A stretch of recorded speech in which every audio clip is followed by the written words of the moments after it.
Thank you, Divya. Thank you, Ravi, for inviting me. Thank you, SAP, for supporting this initiative. The country would always remember this contribution. And thank you for the earlier speakers. They have almost touched every relevant and important topic that is there to address in this subject. May I draw something from what Aniswarup sir had beautifully said? The video you showed was really impressive. But as a pickup line, it doesn't impress me. As a pickup line, you've got to address my pain point. If you, I belong to the IRS. In income tax department, we have a saying that if you manufacture something for the masses, you will live in the classes. But if you design a product for the classes, you will remain in the masses. It's a little peculiar, and it's true in every sector, in education, in health, in any kind of public delivery. You design something, you throw a solution at my problem, it's unlikely it will work. It may appear to, but it won't. It won't stick, it won't be sustainable, and it won't be SAP, it won't be SAP. If it's SAP, you have to have the algorithm correct. And to have the algorithm correct, you have to identify and appreciate a very major deficiency which I have. I don't like computers. In health sector, I don't like ICT. The health department doesn't know where to locate telemedicine as a division. And division is a division in the ministry which handles files. It's the biggest playboy division, you know. It jumps from one undersecretary to the other. Nobody wants it. Everybody wants it, but nobody wants it, you know. And you will have a very tough time in many states, because the states have other bigger, more emergent, more immediate, more gruesome problems to handle. I don't just mean tsunamis and earthquakes. More gruesome could be an election. You know, it could be many other schemes which are the current favorite of the bureaucracy or the politics or the powers that be. And therefore, please understand, we are now going to be operating, or you seem to be wanting to operate in a paradigm in which ICT has not been accepted or internalized in any substantive way. Point two, is diagnosis a problem in India? Is prescription a problem in India? Is management a problem in India? All three of them are a problem. We don't even define stuff here. We don't define who is a doctor and what he is supposed to do. We also don't define what a nurse is and what she or he is supposed to do. And therefore, in our health system, operational inefficiencies often arise out of a mix of the team. And allow me to give an example of the pit stop in a race, in a Formula 1 race. When the car stops on the pit stop, everybody in the pit team knows what he's going to do or she's going to do. There's no leader there. There's nobody pointing out, tu udhar ja.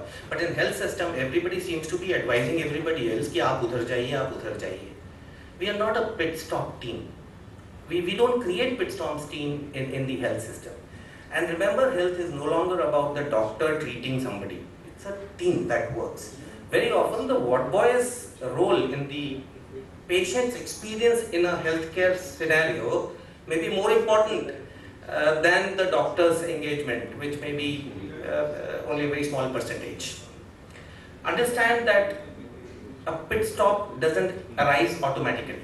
It is something that has to be defined. Every person's role has to be defined. Every person's standard operating guidelines have to be prescribed and therefore regulated. And he has to be trained to do that. And where do you train doctors and nurses? In the colleges. And therefore what we need is what the National Skill Development Council defines as occupational standards. Now occupational standards not being available is one of the big reasons our pit teams are not operationally efficient. Okay? And that's one of the big reasons we are unable to regulate them also. Because you don't know what role I am playing tonight. You know, I could be playing doctor, but I could also be playing nurse, or I could be playing ward boy for all you know. And therefore, when you design your ICT solutions, who are you going to be designing them for? Which occupation or which definition, which hat I am wearing on a particular occasion? So definition is one big issue. You may have to import definitions into India. Many countries, the definitions are very well into space. The US systems have taken it to almost ridiculous extents of specificity. But there is something to learn from there, and maybe you could bring that down here. The second big point, you're on quick side anyway, because technologies are changing every evening. So what RSBY has demonstrated to you is an enabling platform which can work. So don't you tell me that I need to prove that it works. It's well proven. But what technology will you bring in? You know, if you bring it today, it's a certain kind of bandwidth heavy, computer based, or maybe mobile based. Day after tomorrow it's going to be my eyelid based. And very soon it's going to be probably just, remember that Pranav Mistry video? Have people seen that? You know, things could be moving on my fingers. So the doctors would not be looking at their iPads. That's a rather inefficient way of spending a doctor's time. Now we won't be doing it in India anytime soon. But it's quite likely that as SAP, as a stakeholder in the business, to improve efficiency, you may be looking at products and technologies which are not there today. So let's not copy what we have done elsewhere and try to introduce here. Look for leapfrog possibilities. There are lots of them available.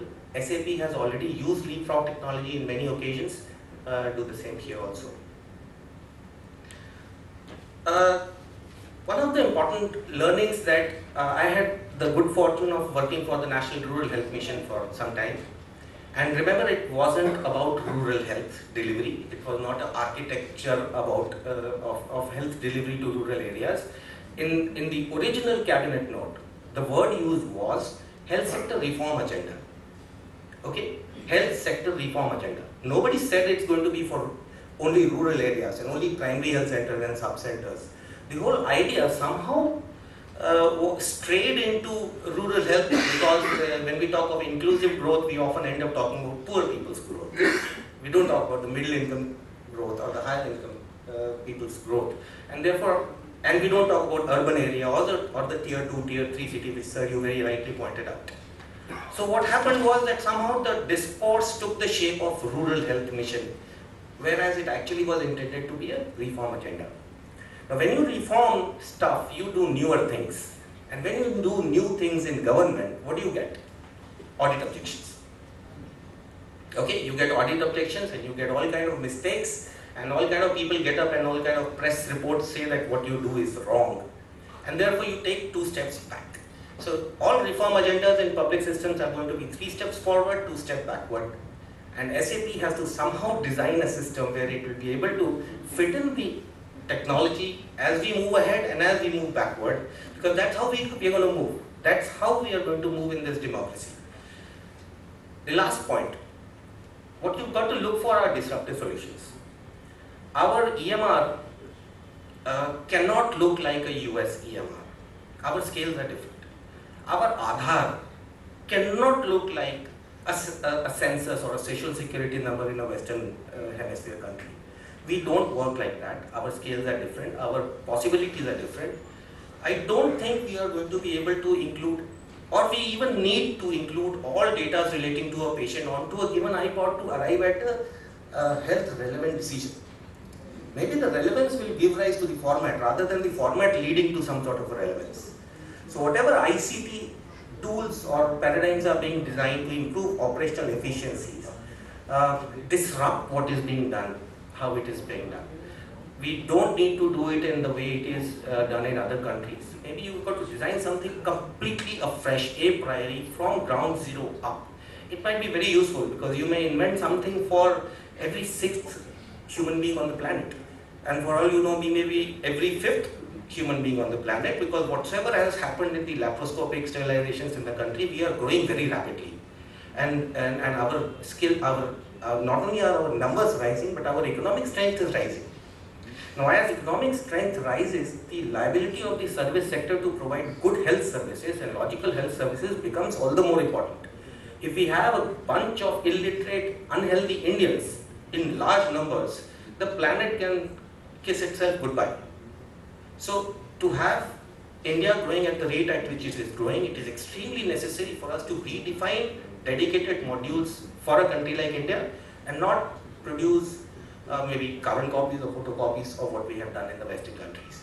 NRHM, NUHM, National Health Systems Reform Mission, the nomenclatures can differ. But these are all government programs. The government programs by definition have to have a sellable product which can sell to the planning commission as well as to the parliament and as well as to the common citizens and to the press. I don't think we should take it to heart that it missed out on the urban and the tier 2, tier 3 cities. The idea is that it set into motion a reform agenda where ICT has been demonstrated to have a very successful footprint and created possibilities for organizations and discussions like these and for people like Ravi to make a positive contribution to their event. Thank you very much. Excellent.